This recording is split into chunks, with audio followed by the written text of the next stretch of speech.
ओम शांति बहन। ओम शांति। कैसे 2 मिनट में बाप का संदेश कैसे दे सके, उसको तीर लग जाए, इसे थोड़ा बताइए ना। यही बोलना है कि अभी वर्तमान समय में दुनिया में पाप, भ्रष्टाचार, हिंसा, आतंकवाद, अत्याचार, दुख, अशांति बढ़ता चला जा रहा है। और आज के जो गुरु गोसाई, संत महात्माएं, बाबाएं, शंकराचार्य, नेता, अभिनेता, इनसे इस दुनिया का उद्धार नहीं होने वाला। तो ये समय है जिस समय परमात्मा शिव स्वयं इस धरती पर अति साधारण मनुष्य तन में अवतरित हो जाते हैं और हो चुके हैं। अभी सृष्टि परिवर्तन का समय चल रहा है, अभी युग परिवर्तन का चल रहा है समय। जैसे रात्रि के बाद दिन आता है, वैसे पापी और झूठे कलयुग के बाद पावन सतयुग आने वाला है। कुछ ही समय में, आने वाले 10 समय में ही दुनिया में राम राज्य आने वाला है। और भगवान स्वयं आके आत्मा और परमात्मा का गुह्य ज्ञान बता रहे हैं। बस ये बताना है। और दूसरी एक बात है, आज वाणी में, अव्यक्त वाणी में आया है, जो हम इस सृष्टि पर आए हैं कोई काम के लिए, और उसके साथ साथ ये भी बोला है हमसे ही एक काम कराना है, जो निमित्त बनाना, तो हमसे ही कराना है। तो यहां से गायन होता है, no man is indispensable in this world. तो हम कोई माने इंडिस्पेंसेबल नहीं है, लेकिन यहाँ पर बोला है हमसे ही कराना है। एक दृढ़ता जिसको मॉरल बूस्टिंग कहते हैं, इसके बारे में थोड़ा बताइए ना। हमारे द्वारा कार्य कराता है तो हम निमित्त है। बाबा ने बोला जैसे मशीन होती है, मशीन से कारखाना चलता है, तो मशीन निमित्त है। तो वैसे हम अपने को निमित्त समझे और कार्य करे। बाबा का संदेश देने का कार्य करे। हाँ, बाबा का संदेश दे, ईश्वरीय ज्ञान को फैलाए।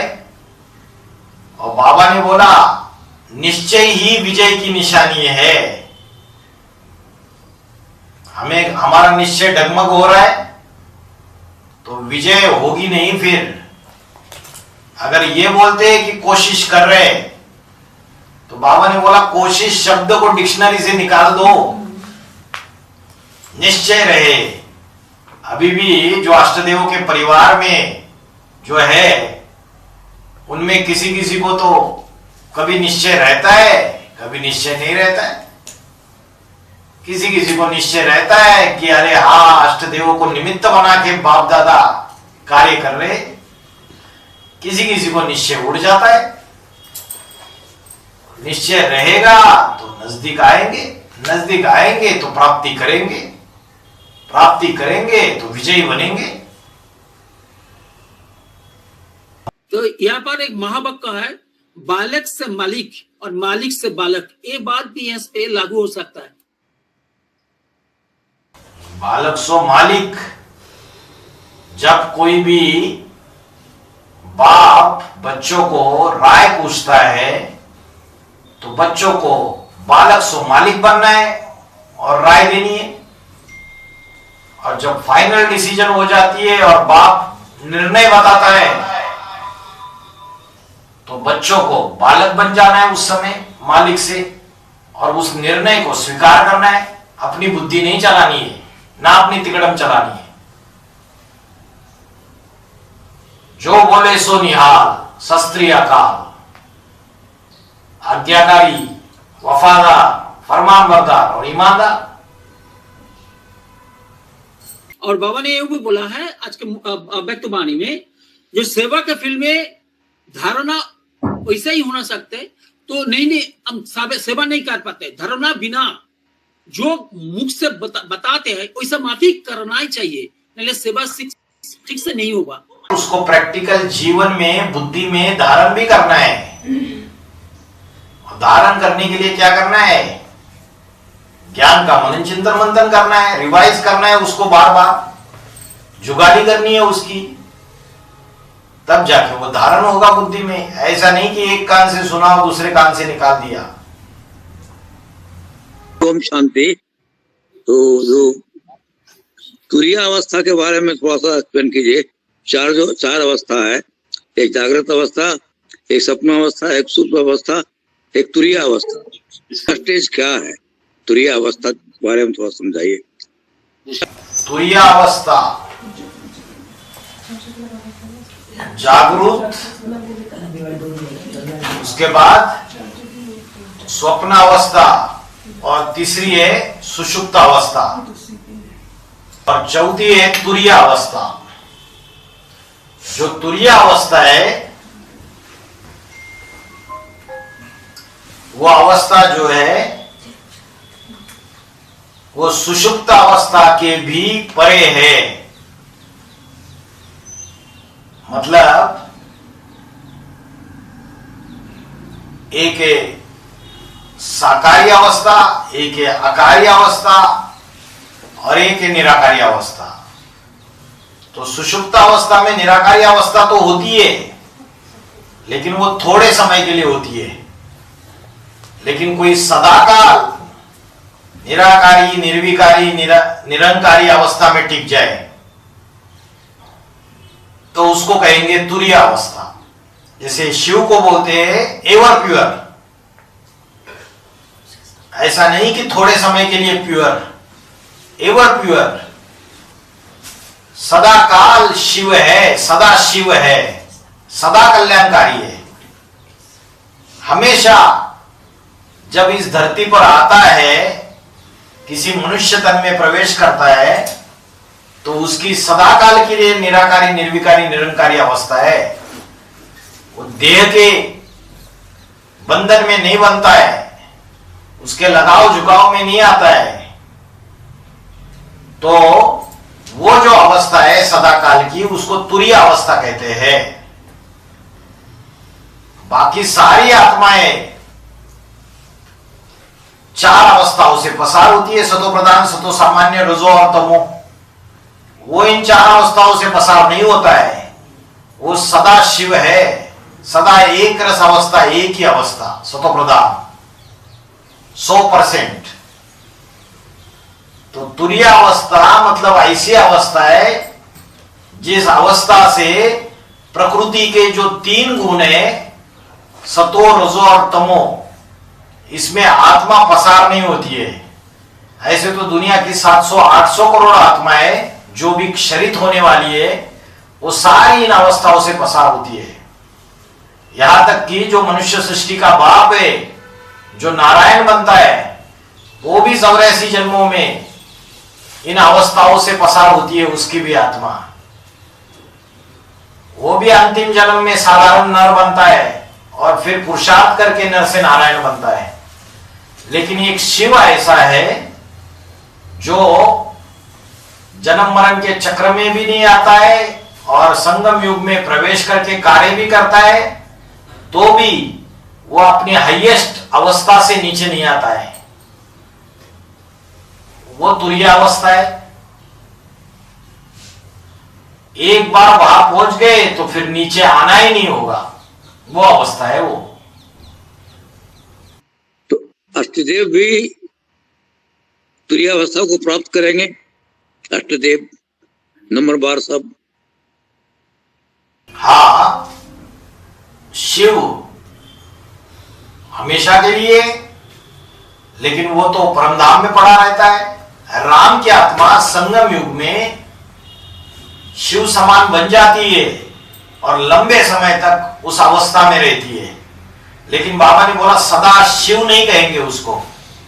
ऐसे ही नंबरवार अष्टदेव उस हाईएस्ट स्टेज में लंबे समय तक टिकेंगे, तो वो तुरीय अवस्था है। त्रिकालदर्शी, तीनों कालों का ज्ञान आ जाएगा, वर्तमान, भूत और भविष्य। तो भाई जी साईचल्ला का आत्मा वो ऐसा संपन्न रूप जो जैसे होंगे तो कैसे अवस्था होगा? तुरिया तो नहीं जाएंगे ना, नंबर वार ऐसा ही तो होंगे ना? तुरिया माना एक्स्ट्रा ऑर्डिनरी। अष्टदेव के लिए बोला तुम बच्चे शरीर रहते हुए प्रवेश कर कर कार्य करने का पाठ तुम्हारा नूंदा हुआ है। सबके लिए नहीं बोला। शरीर भी रहे और प्रवेश करेंगे। बड़े बड़े जो प्रेसिडेंट है दुनिया के उनकी बुद्धि घुमाएंगे, विनाश के लिए निमित्त बनाएंगे दुनिया के बाप और अष्टदेव।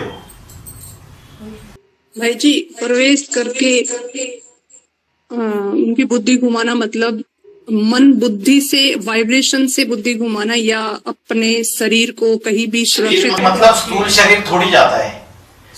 जो सूक्ष्म शरीर है वाइब्रेशन का वो जाएगा, काम करेगा और वापस आएगा इधर। मन बुद्धि आत्मा मतलब हाँ। शरीर रहते हुए वो वाइब्रेशन की पावर। हाँ जी, हाँ जी, हाँ जी, हाँ जी। वाइब्रेशन की जो पावर है मन बुद्धि की वो जाएगी, काम करेगी, वापस आएगी। भाई जी अहमदाबादी सबको अहम को गिराता है।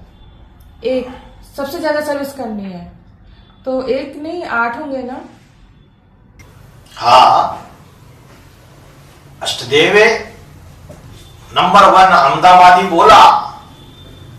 जैसे गुजरात वासी बताया तो गुजरात वासी एक है या अनेक है? अनेक है, जिनके अज्ञान अंधकार की रात गुजर जाती है। जो सूर्यवंशी बच्चे हैं उनको बोला गुजरात वासी, गुजराती। ऐसे ही गुजरात की राजधानी है अहमदाबाद, मुख्य शहर है अहमदाबाद। तो बाप पक्का अहमदाबादी है तो नंबरवार भी अहमदाबादी है। अष्टदेव नंबरवार अहमदाबादी है जो दूसरों का अहम झुकाएंगे फिर अपना अहम स्वाहा करेंगे। वो बाप समान पाठधारी है। एक की सुबह की मुरली में बोला कि जो राइटियस है एक लेफ्टियस है और इसमें भी 2 तरह के हैं कि एक तो बाप के अनुरागी बनाता है, बाप के बच्चे बनाता है, एक बनाता है धर्मराज के, जो जिससे धर्मराज के डंडे पड़ते हैं। तो जो बाप के बच्चे बनाता है वो कड़क स्वभाव का, उनको फटकार कर बनाता है, वो अच्छा, या फिर धर्मराज के जो साइड में कर देता है वो अच्छा, कि बाप के बनाता है वो अच्छा, तो वो कौन सा होगा? फिर कड़क पाकधारी बाप जैसा ही होगा, वो एक ही। फिर क्या कृष्ण और क्राइस्ट की राशि मिलाई जाती है। कोई प्यार से सुधारने वाले, अष्टदेव में कोई प्यार से सुधारने वाले, कोई मार से सुधारने वाले। आर्मी में एकदम कड़ी ट्रेनिंग दी जाती है तब जाके पावरफुल बनते हैं। ठीक है, ओम शांति।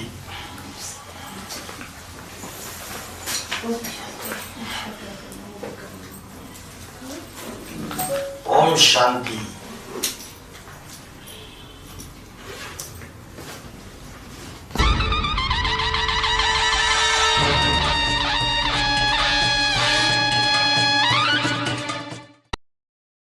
ओम शांति।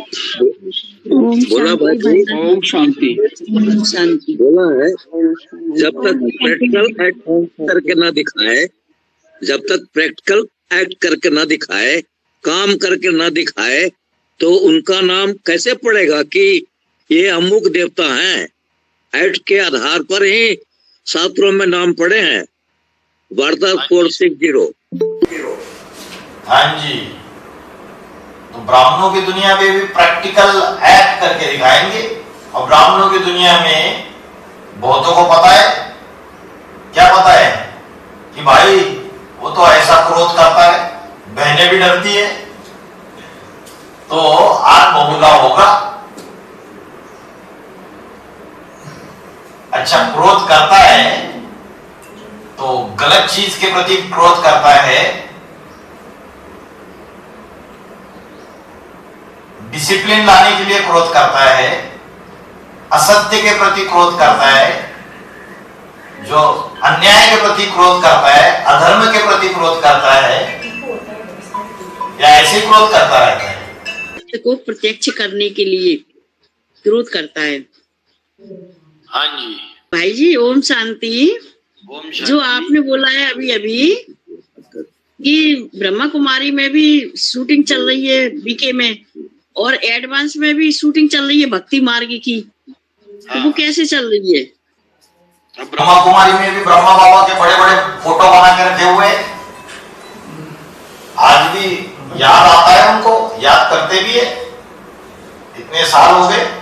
और एडवांस पार्टी में भी जब ये बात पता चल गई कि वो शरीर छोड़ दिया स्वेच्छा से, उस देह को याद नहीं करना चाहिए।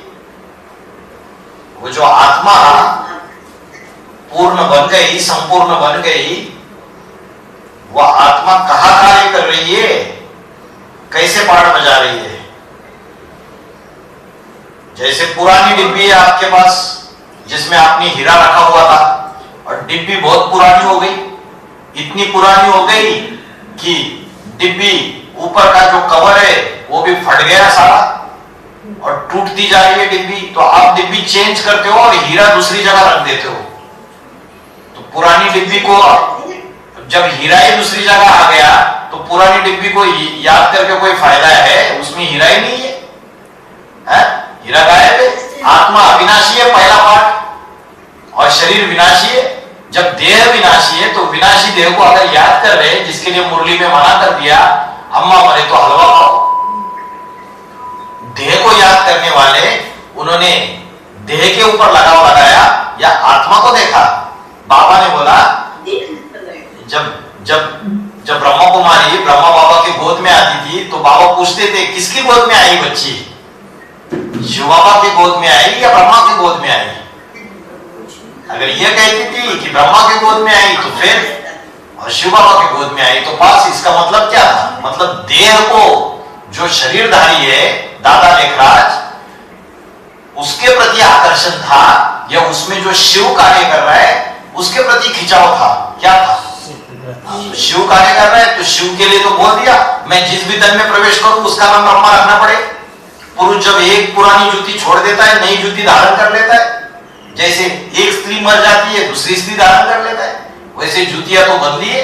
यज्ञ के आदि में सेवक राम, फिर दो माताएं, फिर उसके बाद दादा लेखराज ब्रह्मा, दादा लेखराज ब्रह्मा के बाद अपने शंकर का पाठधारी, तो जूतियां तो बदली ना। तो कार्य क्या खत्म हो गया? अभी तो स्वर्ग स्थापन नहीं हुआ 2022 तक, और वाणी सितंबर 2022 में लास्ट चली, तो उसके बाद क्या वाणियां नहीं चलेगी? क्लैरिफिकेशन नहीं होगा क्या? सूर्यवंश का परिवार स्थापन हो गया, स्वर्ग स्थापन हो गया? भाई ब्रह्मा कुमारी में है ना, जो मुरली चल रही है, तो जो पुरानी मुरली चल रही है उनको ज्ञान तो मिल नहीं रहा, तो अंत में क्या होगा उनका? क्या होगा? बाबा ने तो बोला 90% विधर्मी है वहां पे। जो 90% विधर्मी है वो आधारभूत आत्मा है, सारी की सारी जड़े है वो, तो उनको उतना ही पद मिलेगा।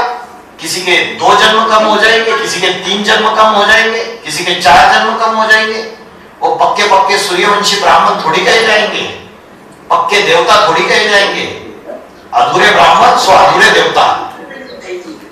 तो एडवांस में भी चल रही है, उनको काम मुरली मिल रही है, एडवांस में जो उनका चल रहे हैं, उनका अंत में विनाश के समय अनिश्चय बुद्धि हो जाएंगी फिर। तो अभी तो मर रहे हैं ना, अभी नहीं मर रहे क्या? विनाश के समय क्या? अभी विनाश चल ही रहा है ब्राह्मणों की दुनिया में, अंदर अंदर घुट रहे, ज्ञान छोड़ के बैठे हुए, मुरली भी नहीं सुनते। बाबा ने बोला रेगुलर और पंक्चुअल होकर मुरली सुननी चाहिए। ज्ञान का मनन चिंतन मंथन कैसे चलेगा फिर? अब बुद्धि चामड़ी बनती जाएगी। तो उसके अभी जो पुराने जो क्लैरिफिकेशन बाबा ने दिए वो समय प्रमाण अनुसार बदलेंगे और चेंज होंगे। अगर कोई बोलेगा कि कृष्ण बच्चा उसका बड़ा बच्चा है उसको सौंप देता है, तो दिखाओ कैसे सौंप दी 8 नवंबर 2022 के बाद। गद्दी सौंप देता है, परंपरा डाली हुई है। 1000 बार एडवांस पार्टी वालों ने ये महावाक्य सुना कि भारत में परंपरा है कि राजा अपने बड़े बच्चे को राजा ही सौंप देता है। तो यहां पे दिखाओ संगम युग में प्रैक्टिकल में कैसे सौंप दी और किसको सौंप दी।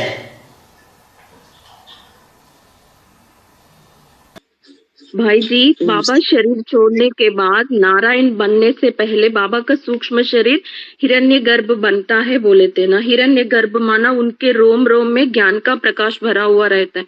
वही आग का गोला, लाल लाइट का गोला है क्या भाई जी? वही आग का गोला है। हाँ, समय प्रमाण अनुसार पहले आत्मा संपन्न बनती है, फिर सूक्ष्म शरीर संपन्न बनेगा, फिर स्थूल शरीर। जब नारायण के रूप में प्रत्यक्ष होने से पहले जो ज्ञान की लाइट है, वो ज्ञान की लाइट का गोला बन गया, वो जिसके रोम रोम में ज्ञान समाया हुआ है। तो वो दिखाई कैसे देगा? किसी में प्रवेश करके अष्टदेव में ज्ञान सुनाएगा तब दिखाई देगा, या ऐसे ही दिखाई देगा? प्रवेश करके ज्ञान सुनाएगा तब ही दिखाई देगा। अभी भी हमको अनुभव हो रहा है भाई जी, शिव ही नित्य नए पॉइंट सुनाते हैं। आपके क्लैरिफिकेशन में नए नए पॉइंट्स आ रहे हैं हर रोज। हाँ जी। ओम शांति भाई जी, आज की मुरली में आया था ना कि जो अटलांटिक सागर है उसमें बरमूडा ट्रायंगल है। तो जो अटलांटिक सागर है वो 5वें नंबर का पूर्वज है। तो उसका मतलब उसमें वो बरमूडा ट्रायंगल है, तो इसकी शूटिंग कैसे होती है बेहद में? शूटिंग कैसे होती है? आप बरमूडा ट्रायंगल में फंसे या नहीं फंसे? आप बताओ। कहीं न कहीं ब्रह्मा की आत्मा निमित्त बनी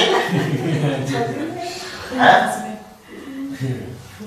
कहीं न कहीं ब्रह्मा की आत्मा निमित्त बन गई होगी। कृष्ण है आकर्षण करने वाला, तो कृष्ण की आत्मा वो निमित्त बनती है। देहधारी में तो ताकत नहीं रहती है। जो कृष्ण की आत्मा है उसने ही शंकर में प्रवेश करके आकर्षण करने का पाठ बजाया, ढेर सारी कन्या माताएं सरेंडर हो गई।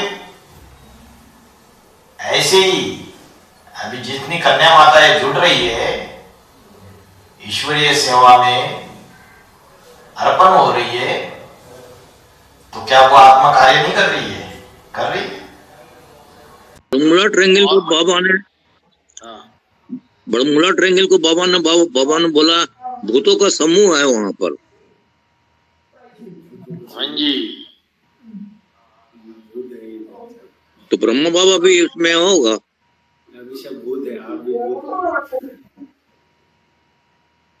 भूतों का अड्डा बताया उसको, बरमूडा ट्रायंगल को।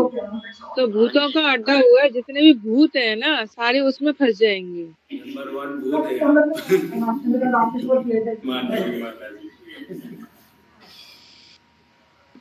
भाई जी बोलते हैं ना कि जो मतलब जो बाप है वो देवताओं का भी बाप है, तो असुरों का भी बाप है, तो वो सब भूतों का भी बाप है, तो वो भूतनाथ है ना। तो उनके जो बच्चे है अष्टदेव, वो भी उनके लिए भी बात लागू होती है ना, वो भूतनाथ है ना? हाँ, देवताओं का बाप है तो असुरों का भी बाप है। तो असुरों का बाप अभी नहीं है क्या? उसके दशावतार प्रसिद्ध है। तो जो आसुरी बना करने वाले हैं, आतताई है, अत्याचारी है, विधर्मी है, उनको परशुराम के रूप में फरसा चलाता है नहीं चलाता? तो असुरों का बाप साबित हो गया। परशुराम जन्म से ब्राह्मण है लेकिन कर्म से क्षत्रिय, असुरों के गले काट देता है, आसुरी वृत्ति वाले राजाओं की। भाई मेरा एक प्रश्न, अभी एडवांस में जो लोग बोल रहे हैं कि शंकर को मरता हुआ कोई देखता नहीं और जन्म लेते हुआ अभी कोई देखता नहीं, काय को शरीर छोड़ेंगे नहीं, आने वाले है बाबा, आने वाले है और साक्षात्कार कराने वाले 28 में। तो ये बात कैसी सिद्ध होगी भाई साहब? सारे के सारे भगत है। बाबा ने बोला मुरलियों में क्लियर कट, उसके सूक्ष्म शरीर का कभी विनाश नहीं होता है। ऐसा नहीं कि उसका स्थूल शरीर छूटता नहीं है। ये मुरलियों में क्लियर किया है बाबा ने।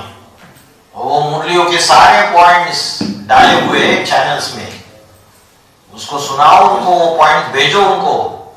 बोला उसका स्थूल शरीर तो विनाश हो जाता है, सूक्ष्म शरीर का विनाश नहीं होता है। तो फाइनल समय वो जिस तन के द्वारा भगवान के रूप में प्रत्यक्ष होगा, वो शंकर की आत्मा जो शिव समान बन गई, वो जो भगवान के रूप में प्रत्यक्ष होगा, नारायण के रूप में प्रत्यक्ष होगा, तो फाइनल समय जो लास्ट समय होगा सृष्टि में, तो वो एक ही रहेगा, उसको कोई मरते हुए नहीं देखेगा, बाकी सारी दुनिया उसके सामने दम तोड़ देगी। उस समय तो बाबा का रूप नारायण का हो जाएगा ना? नारायण का हो जाएगा, लेकिन सदाकाल नारायण नहीं रहता है वो। बाबा ने बोला एक तरफ सुखधाम के गेट खुलेंगे, दूसरी तरफ शांतिधाम के गेट खुलेंगे। सुखधाम का भी मुखिया और शांतिधाम का भी मुखिया एक ही। तो जो झाड़ के चित्र में दिखाया कि शंकर के द्वारा सभी आत्माएं ऊपर जा रही है, वो शंकर शिव समान बनने की यादगार है। वो शंकर नहीं है, वो शिव है।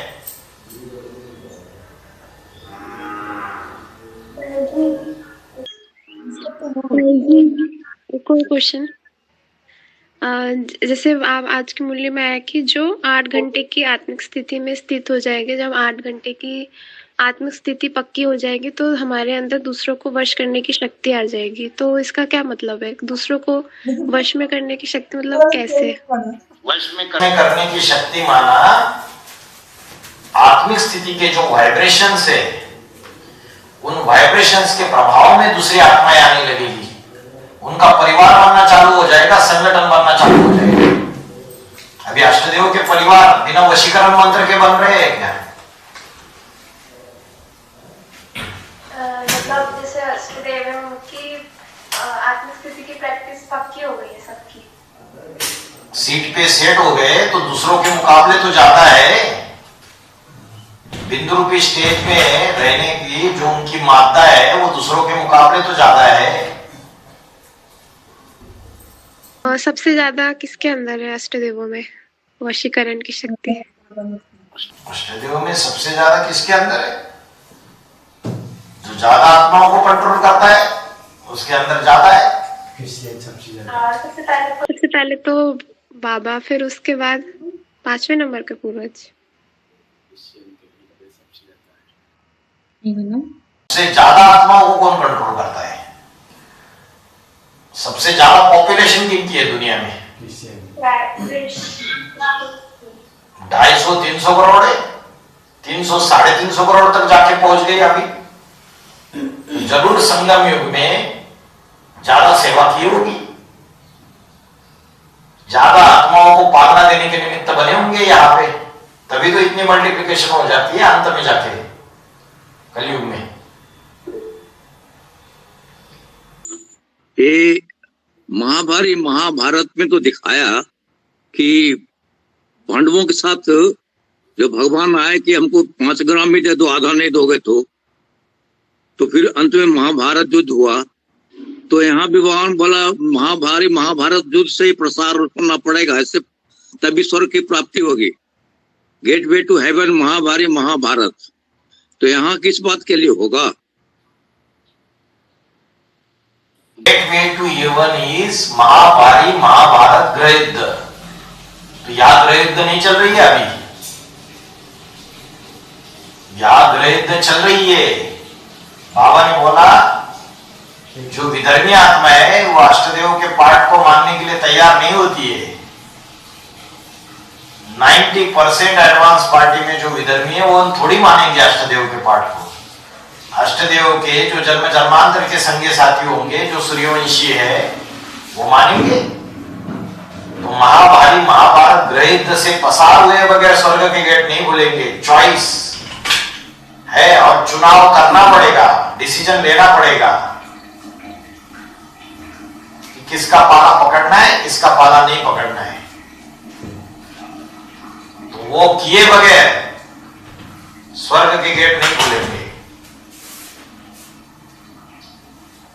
ओम शांति भाई जी।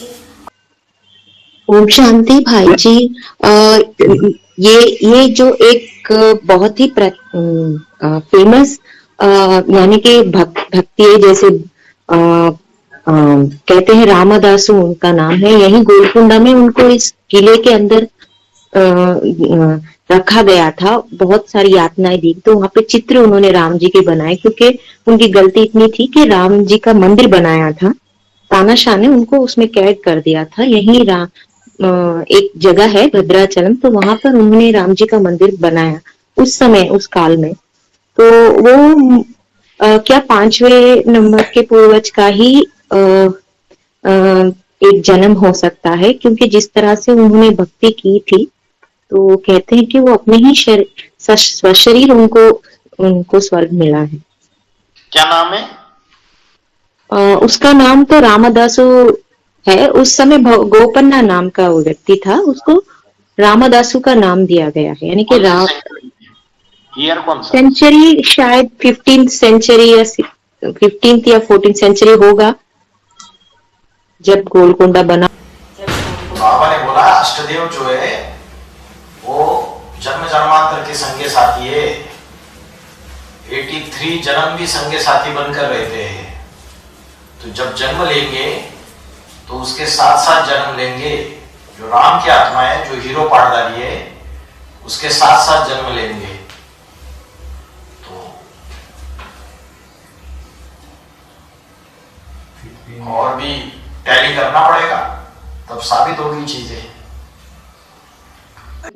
ऐसे उनका नाम दिया है समर्थ गुरु रामदास। और समर्थ रामदास जो है महाराष्ट्र में, वो सतारा जिला, उसमें सज्जनगढ़, उन्होंने भी बहुत तपस्या की। छत्रपति शिवाजी महाराज समर्थ रामदास और संत तुकाराम दोनों को अपना गुरु मानते थे उस समय। भाई जी, एक प्रश्न है, आज मुरली में आया ना, जैसे अभी तक हम ये समझते थे कि सुप्रीम सोल जब प्रवेश करता है ना तो उसकी इंद्रियों को कंट्रोल करता है, लेकिन जैसे आज की वाणी में क्लियर हुआ कि जिसका रथ है वही बाप समान बन जाता है और अपनी इंद्रियों को, अपनी प्रकृति को कंट्रोल करता है, प्रकृति पति कहलाता है। तो ऐसे ही अगर वो बाप समान बनी आत्मा 5वें नंबर के पूर्वज में प्रवेश करती है, तो अभी राम वाली आत्मा कंट्रोल करने के निमित्त बनेगी या 5वां नंबर का पूर्वज ही अपनी प्रकृति को वशीभूत करेगा?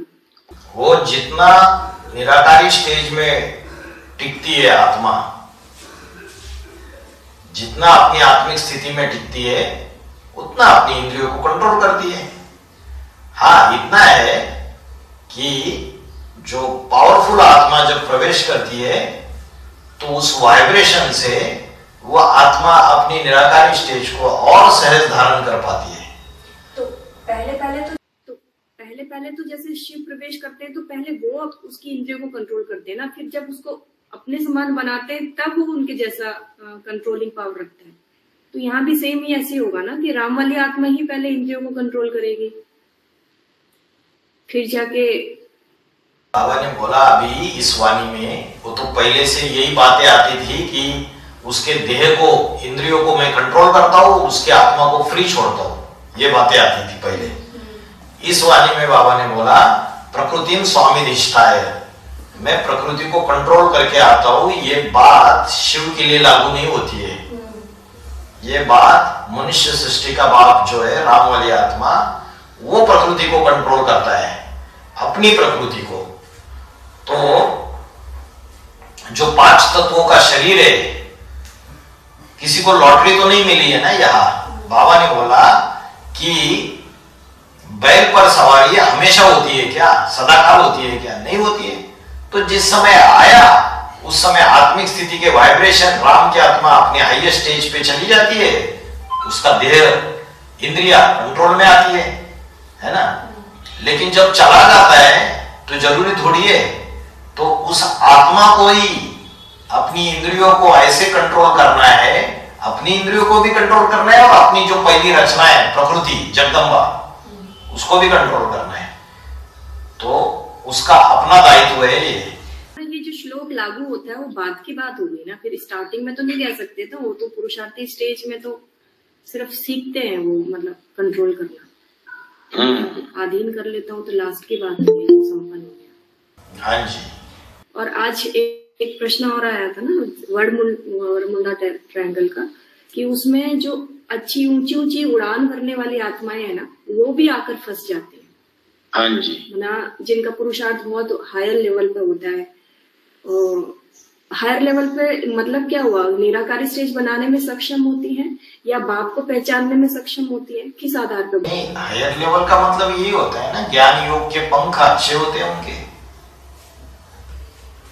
ज्ञानी तो आत्माएं होती है, योग भी अच्छा कर लेती है।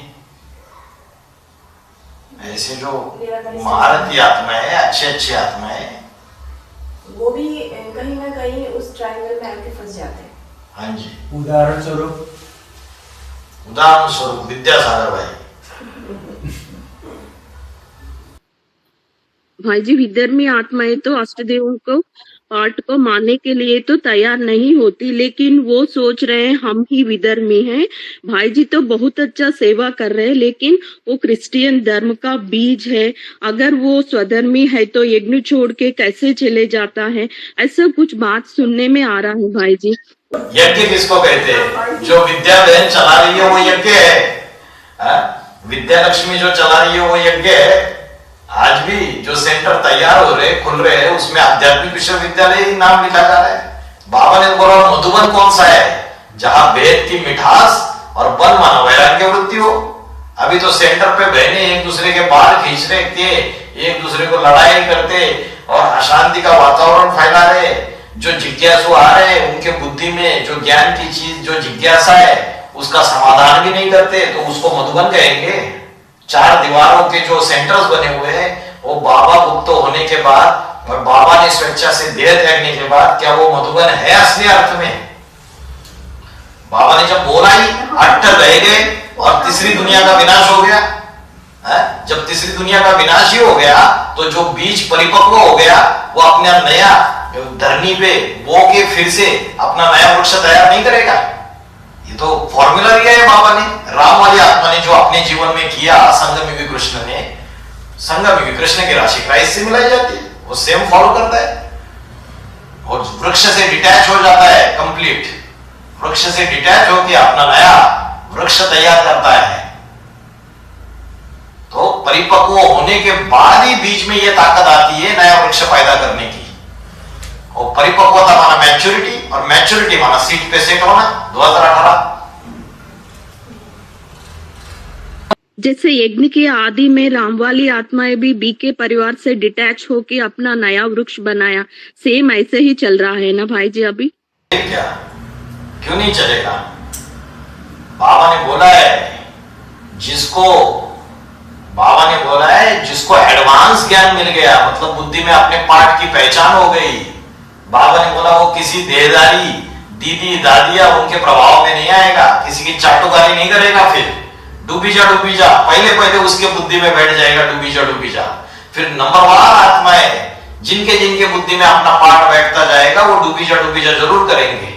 वो तीसरी दुनिया का जो विनाश हो गया, अट्ठ रहे और तीसरी दुनिया का विनाश हो गया, तो अभी वही जो पुरानी ज्ञान के नोट से, पुरानी ज्ञान की बातें है, उसी के आधार से भगत चल रहे।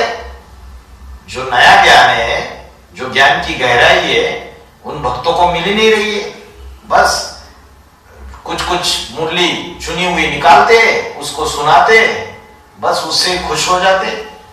एक्स्ट्रा ज्ञान का मनन चिंतन मंथन किसी का चल ही नहीं रहा है। सृष्टि के बीज है एडवांस ज्ञान, सृष्टि के बीज है सारी दुनिया के, और बुद्धिमान का बुद्धिमान बाप, उसने आके उनको पढ़ाई संगम युग में डायरेक्टली। और जो भगत किस्म की आत्मा है, अरे जितना पढ़ा उसको आगे भी तो बढ़ाओ। बाप ने जो ज्ञान के रतन है उसमें वृद्धि भी तो करो। बाबा ने बोला पुत्र कुपुत्र तो क्यों धन संचय, और पुत्र सुपुत्र तो क्यों धन संचय। अगर सुपुत्र है तो धन संचय बाप को करके रखने की दरकार नहीं है, वो खुद ही आगे बढ़ाएगा। तो एडवांस पार्टी में ज्ञान की कोई वृद्धि दिखाई दे रही है?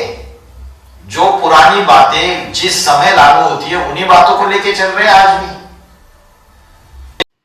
भाई जी, आज जैसे बाबा ने मुरली में बोला ना, जो जन्म देता है वही रक्षा करने के निमित्त बनता है। हाँ जी। और जन्म देना ये तो प्रत्यक्षता करना होता है ना, जो जैसे पालना करने वाला ग्रुप हो गया, तो फिर वो जन्म देने वाला नियमित हुआ कि नहीं हुआ? क्योंकि फिर बोला एक है पिता और एक है पति।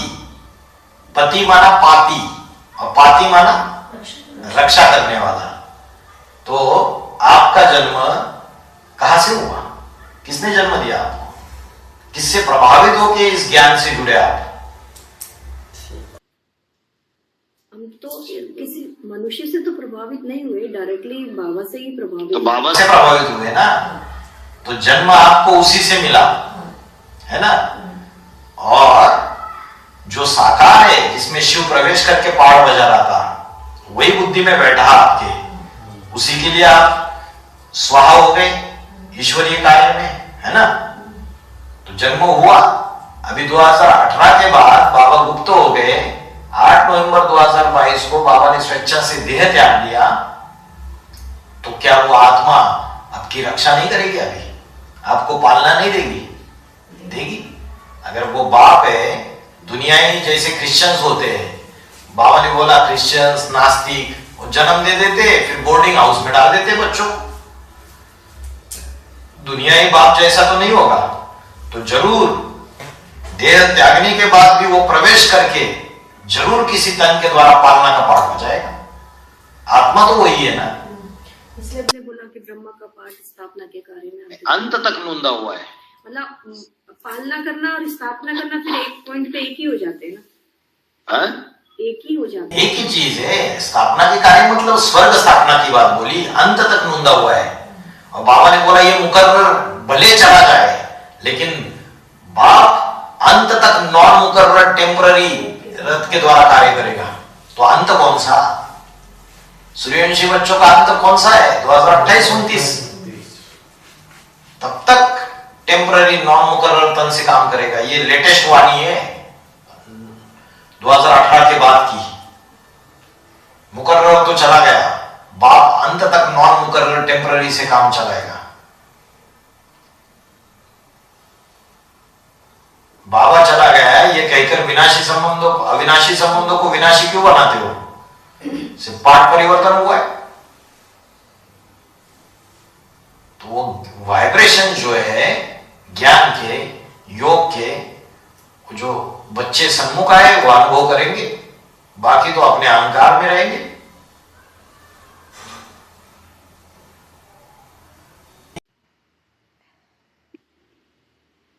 भाई जी, जैसे बाबा बोलते हैं ना कि इस्लामियों से ही क्रिश्चियंस निकलते हैं और उनके भी बाप बन जाते हैं, तो क्या ये महावाक्य जो है हर एक अष्टदेवों के ग्रुप के ऊपर लागू होगा क्या?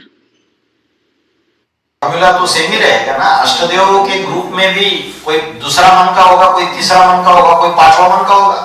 जो तीसरा मन का होगा उसके ऊपर इस्लाम धर्म का छिलका होगा, और जो पांचवें मन का होगा वो क्रिश्चियन धर्म का छिलका होगा। तो इस्लामियों से क्रिश्चियन निकले और उनके भी बाप बन के बैठ गए। ये तो बात सिर्फ अष्टदेव के ग्रुप में लागू नहीं होगी, अष्टरत्नों में भी लागू होगी, आधार मूर्तों में भी लागू होगी। और आधार मूर्तों में कैसे लागू होती है? प्रकाश मणि दादी जो है इस्लाम धर्म का आधार मूर्त, वो प्रकाश मणि दादी निमित्त बनती है रमेश भाई को आगे बढ़ाने के।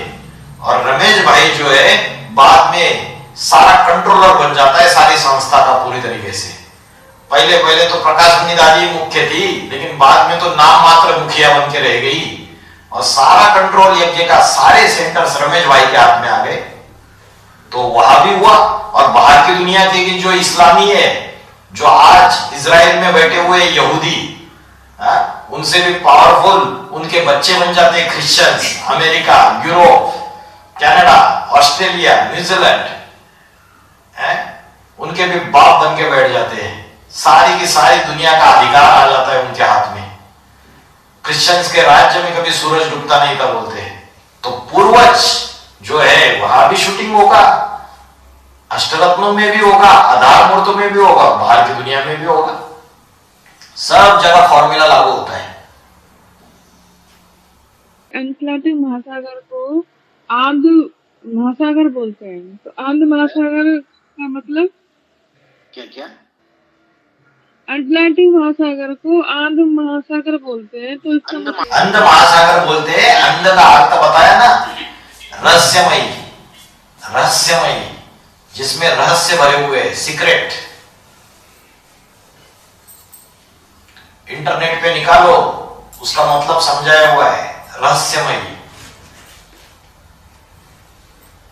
उसमें नदियां गिरती हैं बहुत सारे रसायन लेकर, और उसमें नदियां गिरती हैं, विदेशी नदियां गिरती हैं बहुत सारे रसायनों को लेकर, सागर से बहुत धातुओं को लेकर। केमिकल्स, केमिकल्स, भांति भांति के केमिकल्स मन बुद्धि में आते हैं ना, केमिकल रिएक्शन होता है ना, भांति भांति का कचरा गिर जाता है ना दुनिया का, संकलन का, वो सारी नदियां उसमें आके गिरती है। बाबा ने बोला बाइबल, बाई जी का बल, तो बाई जी का बल ज्यादा रहता है।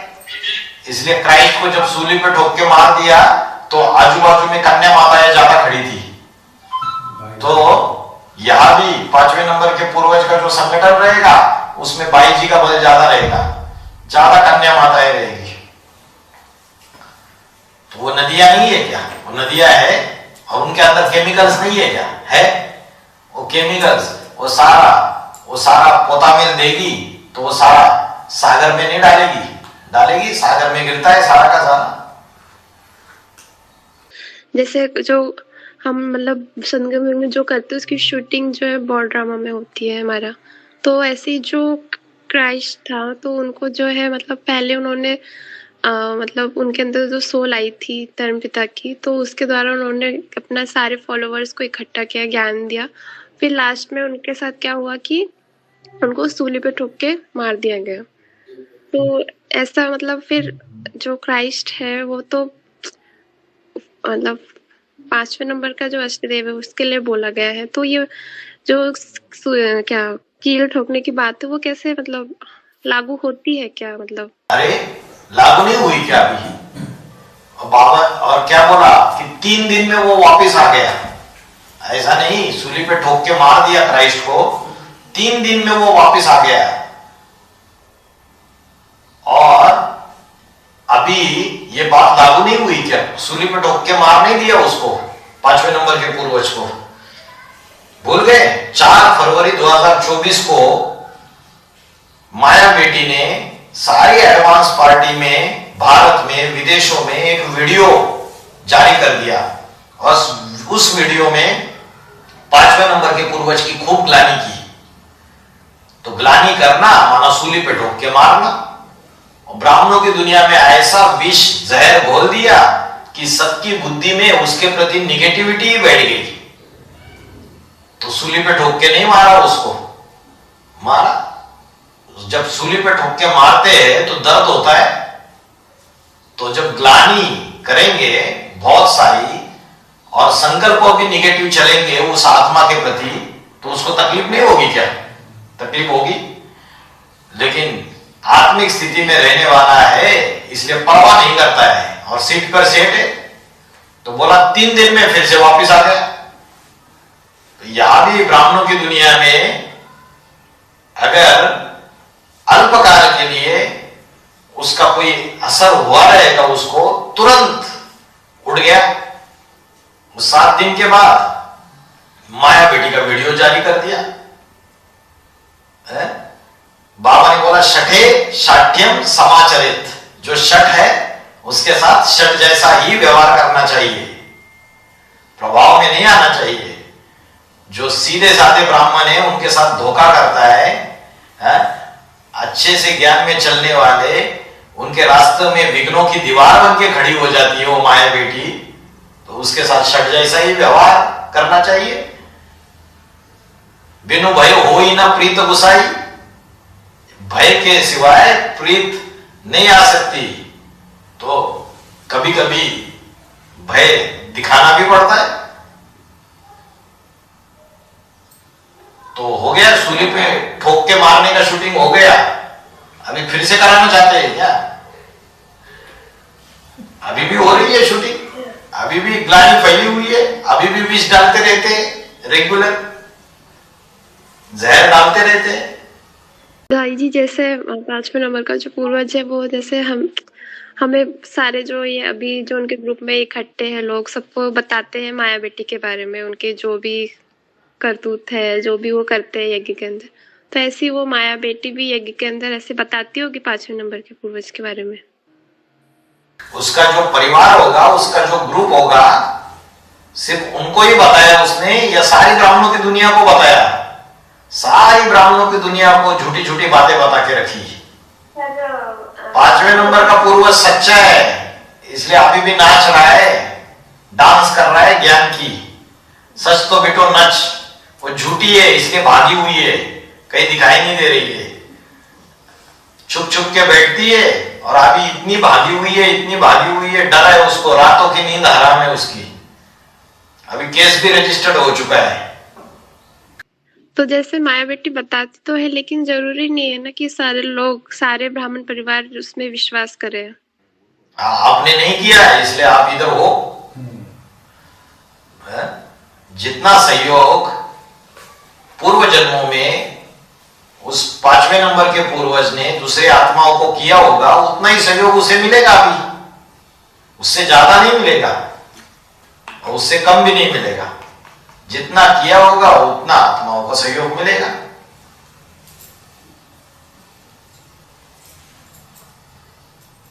भाई जी, जो बड़े बड़े राजा बने तो अब जो इस ज्ञान में आ गए हैं तो उनको परेशानियों का सामना करना पड़ेगा क्या सभी को ही?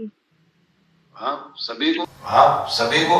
बाबा ने बोला धर्म के धक्के जो है जिन्होंने ज्यादा खाए वही बड़े बड़े राजा बनते। क्राइस्ट को कितने धर्म के धक्के खाने पड़े, तो क्राइस्ट के पूर्वज को भी खाना पड़ेगा। जो अष्टदेव में आने वाले और 108 की माला में आने वाले मन के जो जन्म जन्मांतर के राजा है, उनको यहां ब्राह्मण परिवार में सबसे ज्यादा धक्के खाने पड़ेंगे। लौकिक परिवार की तो बात ही नहीं, वो तो लोहे की जंजीरियां वो तो सब कब से काट दी। ये तो अलौकिक परिवार में सबसे ज्यादा धक्के खाने पड़ेंगे। ईश्वरीय सेवा, त्याग, तपस्या और उसके बावजूद धर्म के धक्के खाने पड़ेंगे। अपने ही लोगों से। अपने ही लोगों से? अरे ईश्वरीय सेवा करेंगे तो दूसरी आत्माएं टांग नहीं खींचेगी क्या? ईर्ष्या द्वेष नहीं करेगी, विघ्न नहीं डालेगी माया। नंबरवार इस्लाम धर्म की कन्या माता ये माया का पार हो जाती है, वो विघ्नों की दीवार बन के खड़ी हो जाती है, तो विघ्न डालेंगे। नंबरवार आत्माएं जो 108 की लिस्ट में आने वाली है, वो तन भी स्वाहा, धन भी स्वाहा, समय संबंध संपर्क स्वाहा। बाबा ने बोला जन्म जन्मांतर राजा बनने वाली आत्माएं कभी पेट का धंधा नहीं करती है। उनके जीवन में ये बात साबित ही नहीं होगी कि वो पेट का धंधा कर रहे हैं। सब धंधों में है नुकसान सिवाय ईश्वरीय धंधे के। सिर्फ ईश्वरीय धंधे में लगे हुए होंगे। बाबा ने उनके लिए प्रॉमिस किया है, मेरी सेवा में रहने वाले बच्चे भूख नहीं मर सकते। 8:40 हो गए। तो उनको विश्वास रहेगा पूरी तरीके से कि हम तो भूखे मरेंगे नहीं, हमारा बाल भी बाका नहीं हो सकता, तो ईश्वरीय सेवा में लगे रहेंगे। तन बीमार हो तो भी ईश्वरीय सेवा करेंगे, तन की भी परवाह नहीं, धन भी सारा ईश्वरीय सेवा में लगा देंगे, तो विघ्न आएंगे। जितना महारथी, जितना रुस्तम बनके, जितना पहलवान होगा, उतनी माया भी रुस्तम बनके उससे लड़ाई लड़ेगी और अंत तक लड़ती रहेगी माया। अंत में जाके बोलती है, माया थक जाती है पूरी, तो बोलती है मेरा राज्य जाने वाला है। जैसे माया बेटी को पता है ना कि 5वें नंबर का पूर्वज उनके बारे में मतलब सभी को मतलब बताते हैं, तो वो कब तक ऐसे मतलब छुप के रहेगी, कब सामने आएगी, कब रिएक्शन देगी, वो कब तक मतलब अभी गाना तो आया ना हिंदी सिनेमा में, क्या बोला है, आज पर्दा है तो कल सामने आना होगा। जैसे जगदम्बा के लिए बोला अभी घूंघट में है, तो जगदम्बा फील्ड में नहीं आएगी क्या? आएगी अभी 1 साल में, देखो आप 1-2 साल में। बाबा ने बोला राज करेगा खालसा, तो कली की शूटिंग का गायन है सिखों में। तो 2028, 26, 27, 28 जो शूटिंग पीरियड है उस समय का गायन है 27-28 का। ऐसे ही जो माया बेटी है उसको भी आना पड़ेगा ना सामने। 28-29 तक अष्टदेव का परिवार फिर से मिलेगा या नहीं मिलेगा? मिलेगा। फिर से उनको याद आएगा कि कैसे हम इकट्ठा रहते थे, फिर कैसे बिछुड़ गए। फिर जब मिलेंगे तो दोबारा इकट्ठे रहेंगे। फिर क्या इकट्ठा होंगे ही नहीं तो छोटी राजधानी स्थापना होगी क्या? नहीं होगी। आठों को इकट्ठा आना पड़े। बाप आके उनको स्नेह के सूत्र में बांधेगा 2029 तक। हाँ भाई जी, जो आज ये बात आई थी ना, पुत्र सुपुत्र तो क्यों धन संचय, पुत्र कुपुत्र तो क्यों धन संचय, तो ये बात जो है अभी यहाँ पर लागू हो रही है प्रेजेंट में। कैसे हो रही है? क्योंकि जो 5वें नंबर का पूर्वज है, भले उसके पास स्थूल प्रॉपर्टी ना हो मगर ज्ञान की प्रॉपर्टी तो है ना। स्थूल प्रॉपर्टी का मतलब जो बाबा के द्वारा खोले गए आश्रम और उनमें पलने वाले जो भी ब्राह्मण बच्चे हैं मगर ना हो, मगर वो आत्मा अपने ज्ञान के बल पर खुद बाबा की जो ज्ञान की खेती है उसको आगे बढ़ाता जाता है। और जब आगे ज्ञान को बढ़ाता है तो आश्रम भी अपने आप खुलते जाते हैं। तो वो सुपुत्र की शूटिंग हो जाती है।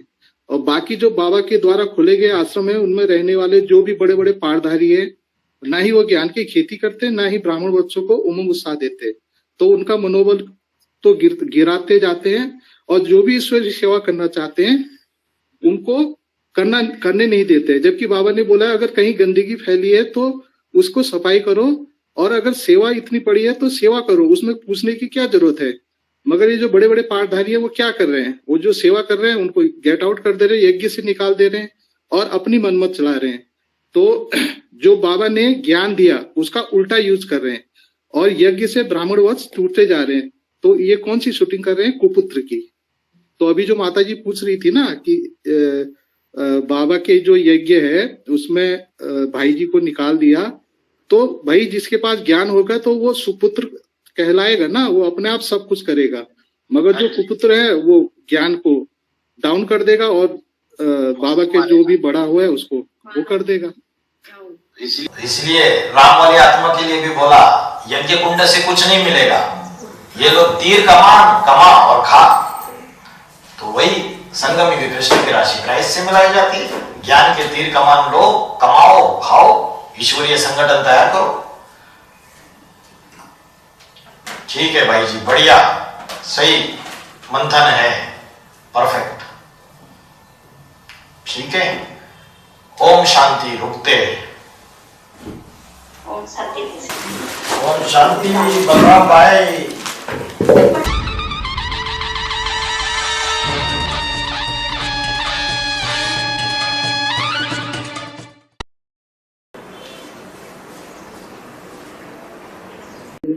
ओम शांति। ओम शांति। ओम शांति भाई जी। तो भाई जी आज ये बोला ये बहाने सबके भाला, अर्थात तो सर्विस फील्ड में जाते हैं और सर्विस करते हैं तो उसको माया छोड़ देती है। ये आज का खास बात है ना। तो माया से बचने के लिए सर्विस फील्ड में जाना ही पड़ेगा। क्या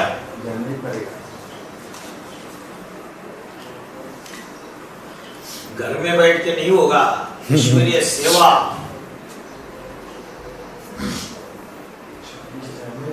कोई भी सेवा हो, क्योंकि सेवा छोटी बड़ी नहीं होती है, सेवा सेवा होती है।